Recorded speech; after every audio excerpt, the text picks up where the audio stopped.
On va vous dire les choses, on va vous dire toute la vérité.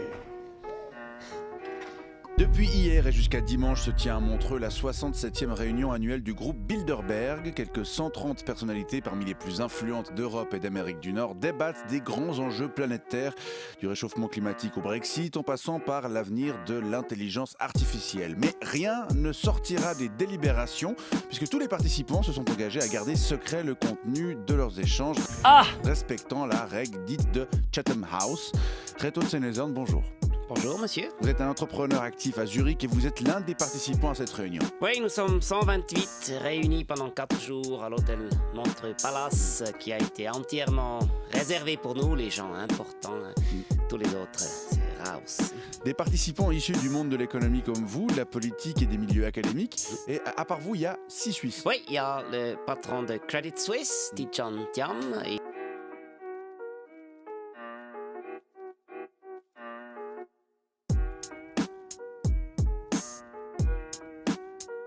il y a le vice-président de Roche, André Hoffmann.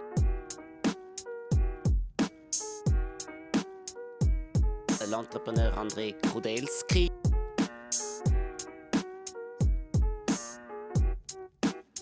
Et le liquidateur de la presse romande Pietro Supino. Il y a la secrétaire d'État à la formation, je ne sais plus comment il s'appelle, je ne sais plus pourquoi on l'a invité. Et puis il y a le président du conseil d'administration de la Suisse, Uli Maurer, je ne sais plus non plus pourquoi on l'a invité lui. À part les deux derniers, c'est que des gens très très bien. Alors par le passé, vous avez aussi reçu Johan Schneiderman et plus surprenant Pierre Maudet. Oui, tu es vraiment bien informé. Effectivement, il y a un groupe très dynamique, d'ailleurs, et fort sympa, qui essaie de faire connaître et ils l'espèrent aimer. Ils ont déjà eu beaucoup de succès avec du Shape, mais passons sur Skype.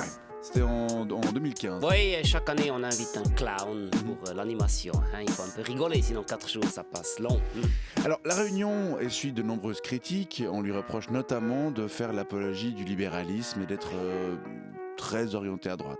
Il y a des participants de gauche, par exemple monsieur José Manuel Barroso, qui était membre du Parti Socialiste et qui est portugais, il cumule.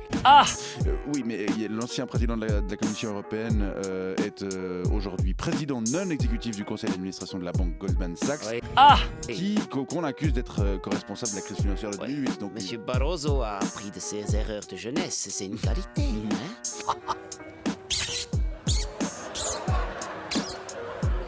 Au-dessus, c'est le soleil. Il y a aussi cette critique qui décrit une élite cooptée et non représentative qui prend des décisions ayant un impact sur la population mondiale en dehors de toute logique démocratique. Ça, c'est pas une critique, c'est la vérité. Vous voulez quand même pas qu'on demande son avis au peuple, ou bien?